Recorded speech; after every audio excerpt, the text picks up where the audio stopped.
Welcome to my apiary.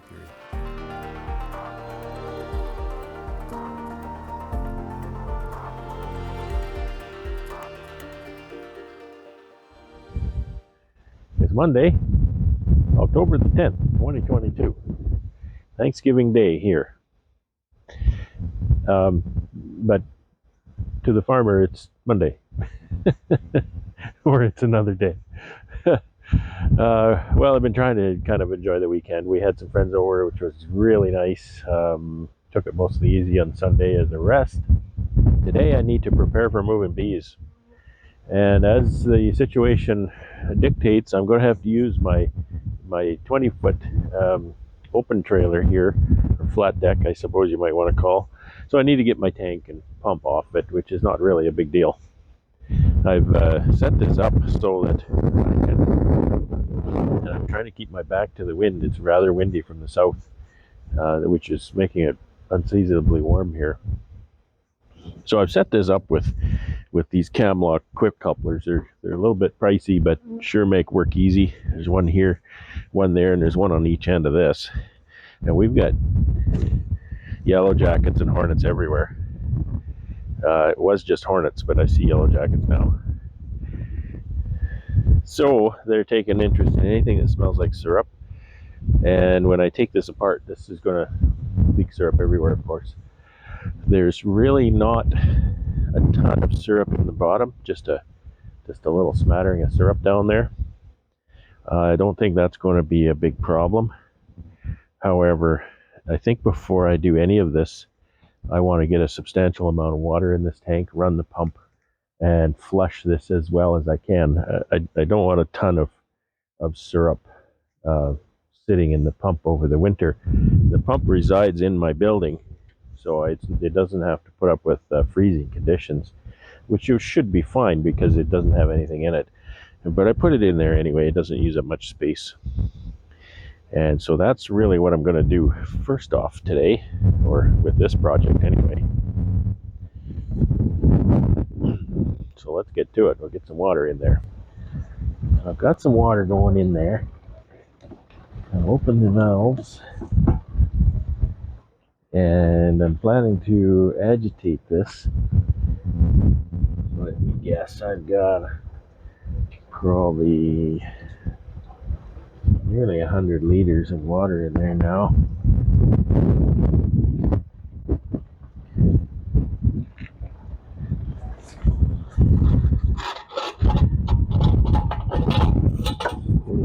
Juice.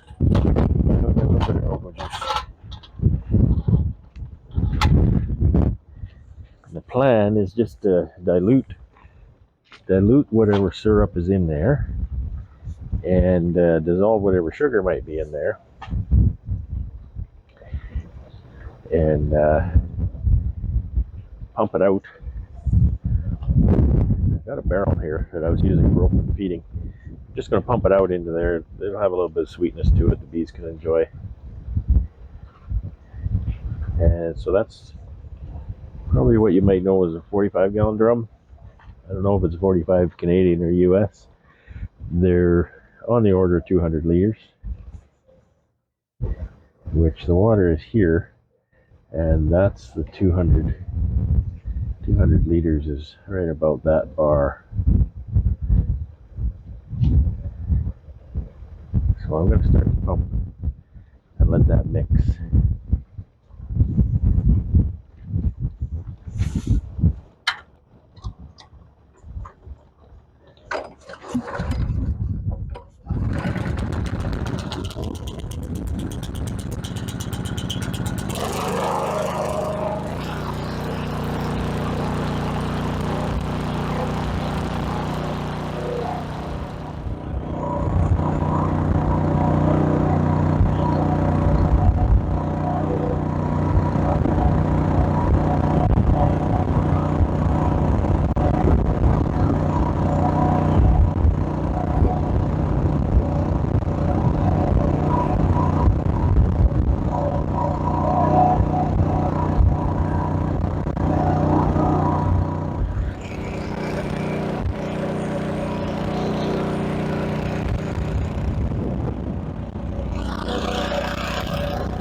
Okay.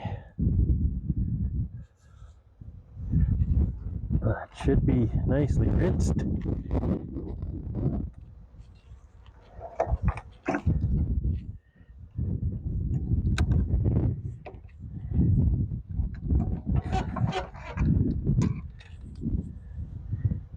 Yellow jackets. This one gets a bit tight. The clearance for the cam lock is pretty close in here, but it can work. Okay, that. I tip that up. Drain that out.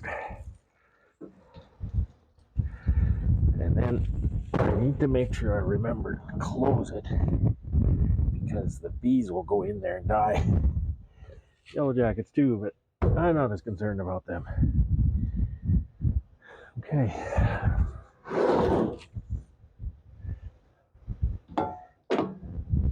So this contraption, same thing here, I need to close these off. This contraption can stay on there. I can take it off, but there's no reason to take that off. It'll just stay on there for the winter. This looks like a queen yellow jacket. The other thing with the pump, I don't know if I can take it off with my bare hands, but there's a drain here. Yeah, there we go. And again, it wouldn't be a problem if it didn't drain it, but it's just best practice. So drain all the water out of the pump housing.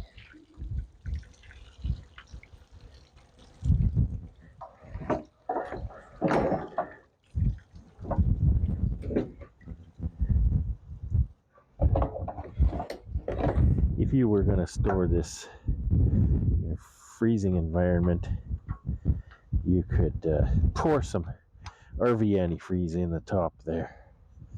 There's a primer hole here. You can take that out, pour some RV antifreeze down that, protect it. So this is your winter now.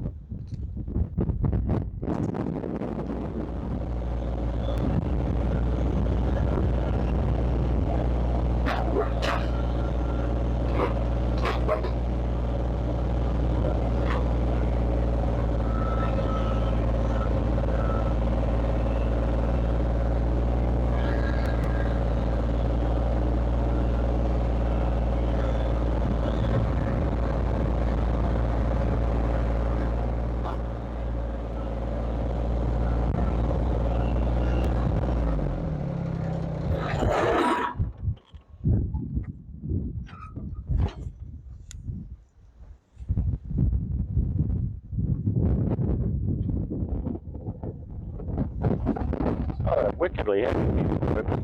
I just really have a policy against lifting anything, carrying anything that I don't absolutely need to carry, and that's one of them.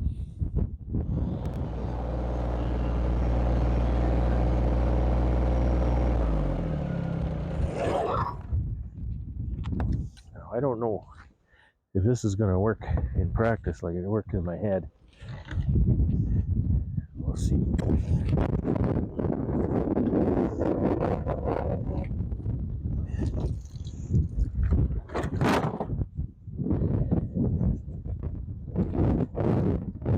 Just fold it over on itself a bit. Oh, look at that. It worked like it did in my head. It's Thursday, October 13th, 2022. And it's snowing. Well, it's kind of halfway between raining and snowing, but the weather's going to be pretty rotten for the next few days. Sunday is the first day it's going to even turn into anything reasonable, but that's okay. I've been waiting for some cooler weather. Not quite that cool and not that rainy and snowy. I've been procrastinating getting my bees moved home all week. And yesterday I pulled the trigger and I took my trailer over to the out yard. And I've done it this way before. The thing I hate about moving bees, the absolute most, even more than getting up at 4 o'clock in the morning, is loading and unloading my tractor from the trailer. It's a deck over trailer, fairly high, and it's just the part that if something went wrong, it would go very, very, very wrong, and the potential for catastrophe is very real. I don't like that part. So what I've done before is take my trailer over there and drop it, and then I drive my tractor over. That's only 4 miles. That takes me 20 minutes or so, half an hour. Load up the bees and drive home. And what I need is a few days of cool weather, because once they're on the trailer, I don't want them, getting warm weather that they're going to take flight. So then jump in the truck, go back over, hook up the trailer and bring them home.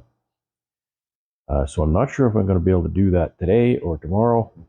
I could do it. It just depends on how tough I feel.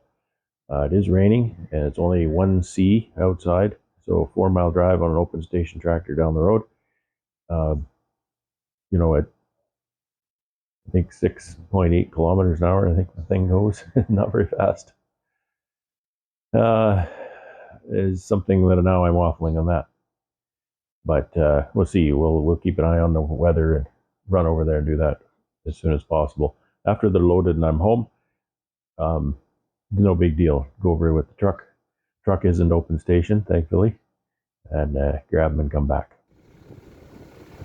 Well, I drove that tractor down here, loaded these bees, and I am frozen. Now I got a 4-mile drive home. In retrospect, this was a little bit of a bad idea, but in for a dollar, in for a pound. How does that go? In for a penny, in for a pound. So now I can go home and warm up, get a bowl of soup, and then bring the truck back and get the trailer. It's really breezy, and it's about 3C. I figure that's about 34F for you guys. And I can't feel my fingers anymore, so I got to put the phone down and head home. Well, I got the bees home. What a thoroughly miserable day. My fear is that tomorrow will be more miserable. Always got to check the feed plugs when I get home. Make sure they're all still there. These are getting unloaded tomorrow. Just because I'm cold enough today. I don't think it's going to be any warmer tomorrow, but I'll get them back into the apiary tomorrow. Leave them here in the shelter of the buildings. I don't know how much good that'll do. It's still pretty breezy. Anyway, so that's getting the bees in the yard anyway.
Never taken 3 days to move a yard of bees home before. It's a frosty morning. It's damp. There's a little bit of snow on the ground. I can still see the moon here in the sky. And you see these clouds. I'll show you like this.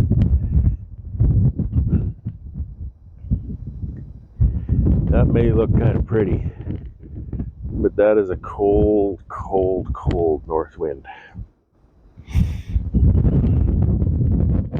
can hear the bees in the boxes staying warm. There's slush and a little bit of snow on top of them. So I need to get these girls off of this trailer. Ran into the apiary this morning. My haste is driven by the fact that we're going to get more wet weather, they say. So I don't want this area to get too wet. A lot of trips back and forth. Heavy trailer. The wind is almost taking my breath away. So I need to get this done when I'm groundless. So grab the tractor, unstrap that load, and get to it.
Okay, all the bees are back in the home apiary now.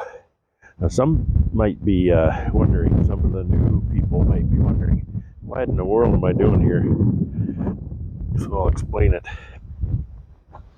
I've been doing this for a few years now. In the fall, when I move my bees back, when I'm prepping everything for winter, and it's working really well. Giving a whole bunch of little advantages. Not one great big must-do management thing. You don't have to do this. I don't have to do this. It saves me a little bit of work at many different times. So here's what's going on.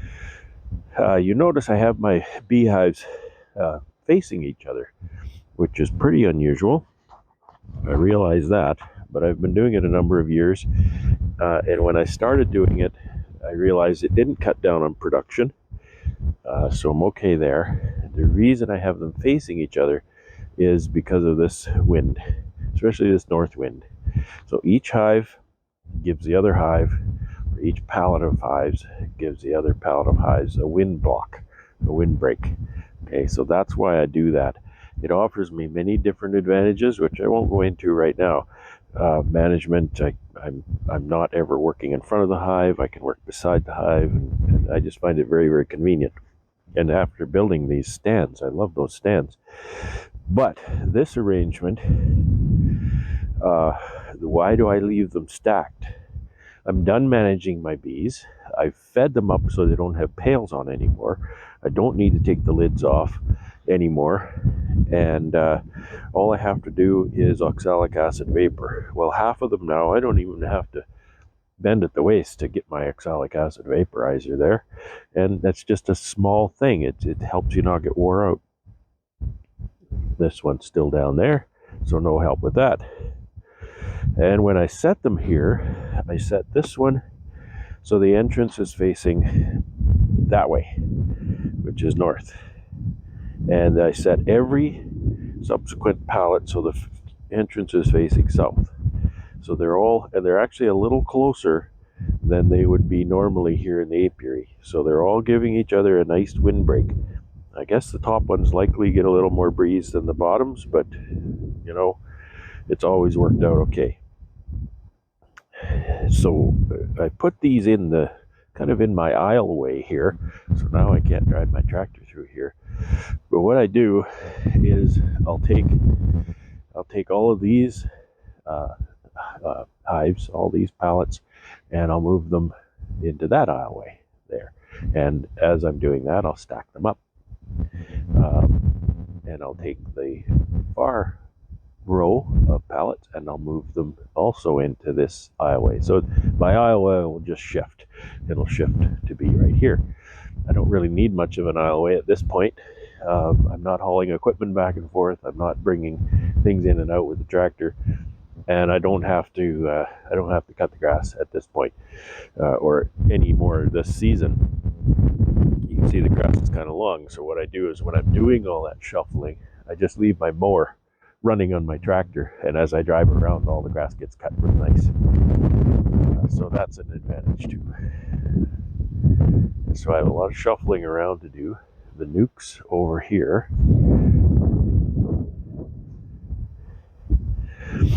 these nukes here will be treated in like manner.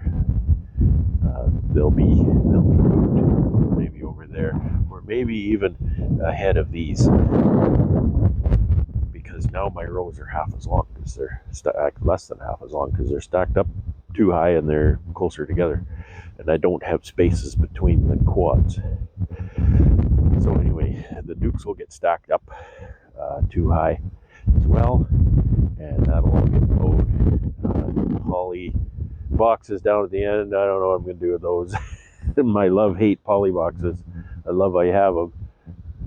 I love what I paid for them. I hate everything else about them because they just don't fit into what I'm normally doing here. Do things all one way, you just do it. So that's it. Next job for these is get the entrance reducers in. I need to continue with my oxalic acid vapor. These have had one round. Everything this way has had one round. But I'm most of the way down this row of nukes. So I need to continue. I need to do that. The rest of that row, I need to do all these here. I need to do all the polys in the back. So lots of work to do yet, and lots of cleanup. There's lots of cleanup. Pails to collect. My wife started washing pails a couple days ago. What a sweetheart. What a sweetheart. So anyway, I need to get this truck back out of here. It's not raining yet, but if it starts raining or snowing, things could get a lot more soft. It's a really heavy truck. Yeah. So I'm going to put it in four-wheel drive. I didn't need to put it in four-wheel drive, but it's a little soft in that one area, and if it's in two-wheel drive, it would start to spin and stuff a little more and just make more of a mess. In four-wheel drive, it doesn't spin, it doesn't make a mess. So I just click it in 4x4, and away I go. So I gotta get the truck back. I gotta walk back out and get the tractor, and then I'm gonna go in and have some more coffee and warm my toes because my feet are cold. And it's like just, I think it's 1C again. And here's something that's kind of odd. It's been cold. It's been very cold for about 3 days now, but the temperature has been between 1 and 3 for 3 days. It's just been a consistent level temperature, and I'm not a meteorologist, but I've always paid attention to that kind of thing. And I think that's largely due to this 11th largest lake in the world within a mile or so of my house, mile and a half. And that really causes a microclimate here in this area. So I think that's probably keeping that temperature bang on because of that wind has been coming across that lake for the last 3 days. And I could feel this morning that it's shifted around to the northeast instead of the northwest. So I think later today or tomorrow the weather might shift a little bit for the better. I'm not sure. They say Sunday's going to be better, so got another day of this. Anyway, got to get back and see if I can fix that ProVap, or if I did fix that ProVap, and get out here and do some more treating. Get to the post office, see if my Laura parts are here, and fix that one. Brr, we'll have to warm up yet.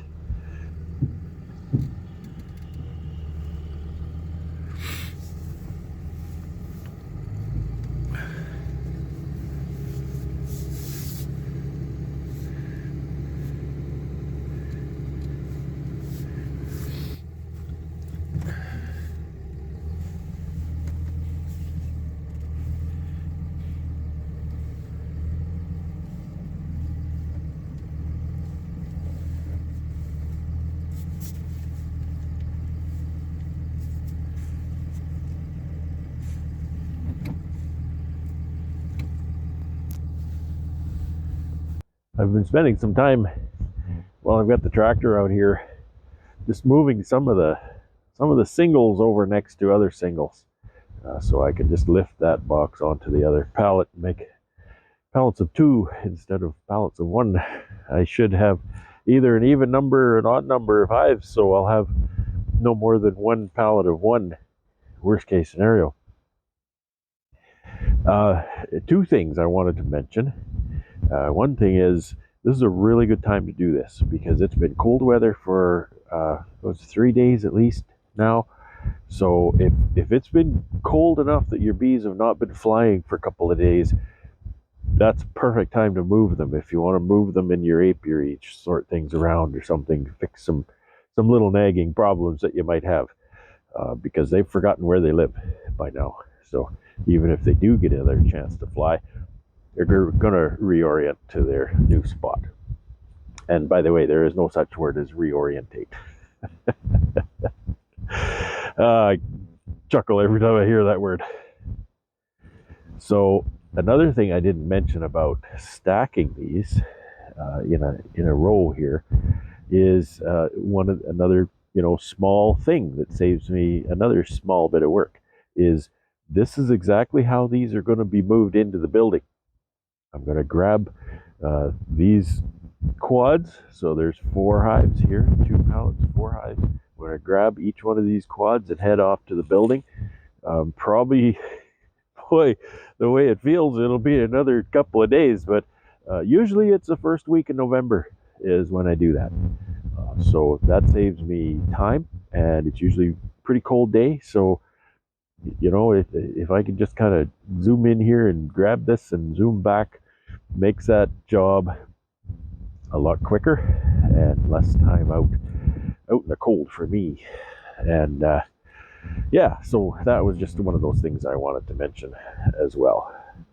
So I think I'm gonna take my little orange buddy and gonna go and play some indoor games now because I am frozen solid out here. Oh, I'm not dressed for it, and my feet are wet because the grass is wet. I've been walking around, and my shoes get wet, and then my socks get wet, and then my feet get wet, and my feet are cold, and so that makes for a grumpy beekeeper. Anyway, that's what I wanted to mention. So have a great day and have fun.